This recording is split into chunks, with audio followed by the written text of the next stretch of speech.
No vídeo de hoje eu vou falar sobre 5 fundos imobiliários de papel que eu julgo que estão baratos, tá? Antes de falar quais são os 5 fundos, eu acho importante eu falar do maior erro que eu vejo os investidores de fundo imobiliário cometerem, que é a perpetuação na sua cabeça, né, na sua projeção dos dividendos, dos últimos dividendos, né? Esse é um erro enorme. O que eu quero dizer com isso?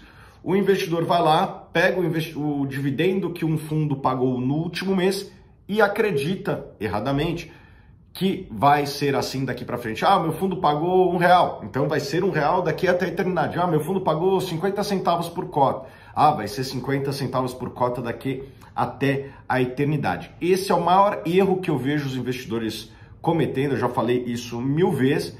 Aparentemente entra por um ouvido, sai pelo outro, né? Não de quem me segue aqui, mas de muitos investidores do Brasil. Esse é o maior erro que o investidor comete.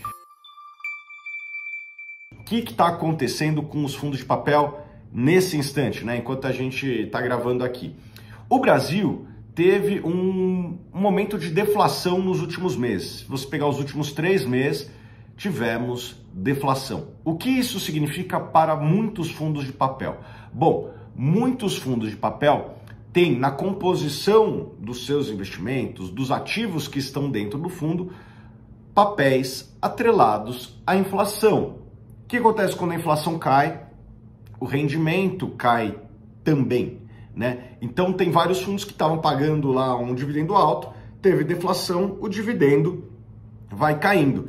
E conectando com aquele que eu falei que é o maior erro que eu vejo os investidores cometerem, conforme esse dividendo vai caindo, os investidores, ou boa parte dos investidores, eles perpetuam esse dividendo em queda, né? Só que esse dividendo em queda, ele é consequência de uma deflação. Deflação no Brasil é eterna? Não. Se tem um problema que o Brasil sabe resolver, é o problema de deflação. Basta imprimir mais dinheiro que esse problema rapidamente passa. Então, apesar de ter ocorrido deflação nos últimos 3 meses, eu acredito que é impossível que a deflação seja algo permanente no Brasil, né? É inimaginável que tenhamos deflação para sempre. Pouquíssimos países do mundo conseguiram ter deflação durante anos, acho que só o Japão que me vem na cabeça. Deflação é um problema fácil de resolver, só que o que acontece? Muitos investidores erradamente, eles pensam que vai ter deflação para sempre na hora que eles acreditam que os dividendos baixos de algum fundo de papel irão permanecer baixos. Então vamos aos 5 nomes aqui de fundos que eu selecionei, né? Antes eu convido você que ainda não se inscreveu no meu canal, que se inscreva aqui no meu canal, e vamos aqui direto para 5 fundos que eu acredito que tem esse perfil. Fundos que caíram o dividendo e os investidores estão vendendo as cotas quase que desesperadamente num preço muito abaixo da sua média histórica, né? Então o primeiro fundo que eu selecionei aqui, que tem esse perfil, né? O REC R11, né? No momento que eu estou gravando, o REC R11 negocia ali na casa de 0,92 do patrimonial, ou seja, tem um desconto frente ao valor dos ativos que estão dentro do fundo. Vamos lá, olha só, em junho o fundo REC-R tinha pagado 1,72, no último mês pagou somente 60 centavos, né? Caiu quase 70% aqui a distribuição, 60% a distribuição. O que aconteceu? Os investidores acreditam, erradamente, na minha opinião, que esse dividendo vai ficar baixo e vendem suas cotas, né? O que abre uma oportunidade para o investidor de longo prazo. VGIP 11, mesma coisa, tá 0,96, pagou em junho 1,75 e agora pagou somente 45 centavos. Pessoal, na hora que a inflação subir, provavelmente o rendimento desses fundos aqui vai subir também. Um fundo aqui que tem uma característica interessante, o KNSC11, também a 0,96 do valor patrimonial, ou seja, desconto em relação ao valor dos ativos. Em maio chegou a pagar 1,35 e no último mês pagou somente 50 centavos, né?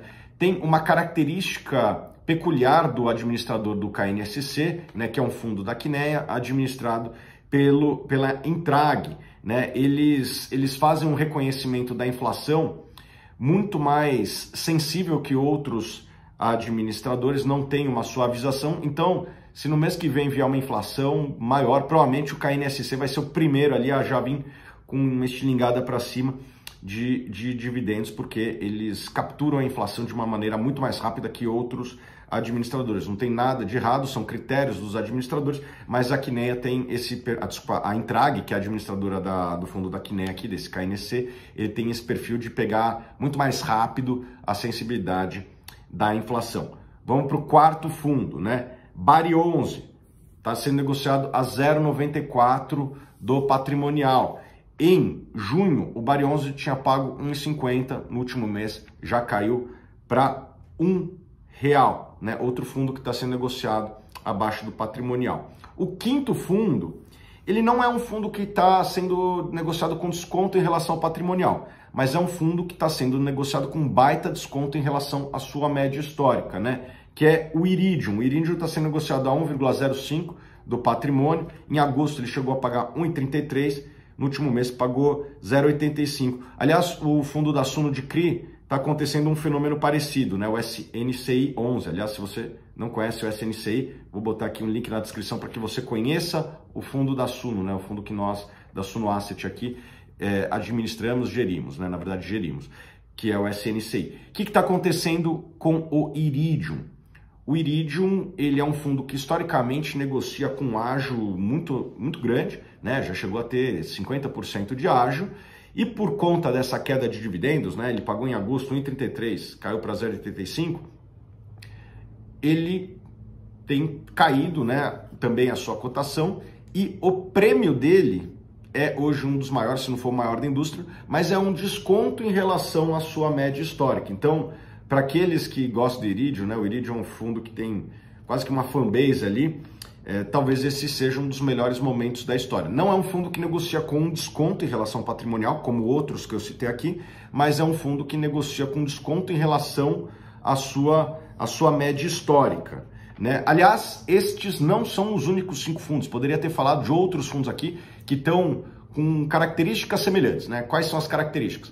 Veio a deflação, os dividendos caíram e muitos investidores acreditam que essa deflação vai ser para sempre. Por conta disso, os prêmios que existiam sobre o valor patrimonial viram quase que um desconto, né?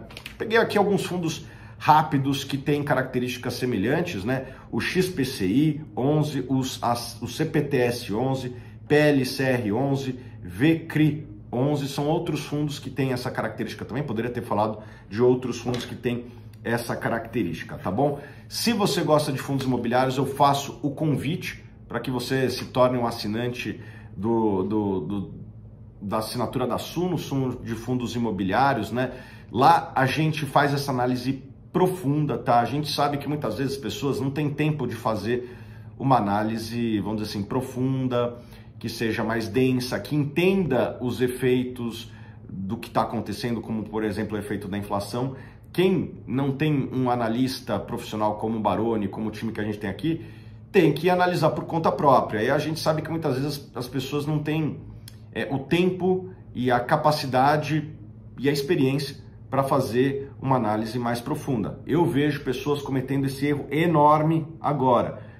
Tenho certeza que quem é assinante da Suno não está cometendo esse erro de vender fundo de papel nesse momento. É uma situação passageira e eu acho que quem compra agora vai fazer um bom negócio e não vai demorar muito tempo não. Daqui 6 meses esses fundos todos aqui vão estar sendo negociados num preço muito maior do que negociam nesse momento, e quem é assinante da Suno com certeza tem o melhor time de análise aqui de fundos imobiliários trabalhando para você. Vou botar um link aqui da assinatura da Suno Fundos Imobiliários, tá bom? Para que você se torne um assinante. Espero que vocês tenham gostado desse vídeo e a gente se vê nos próximos vídeos.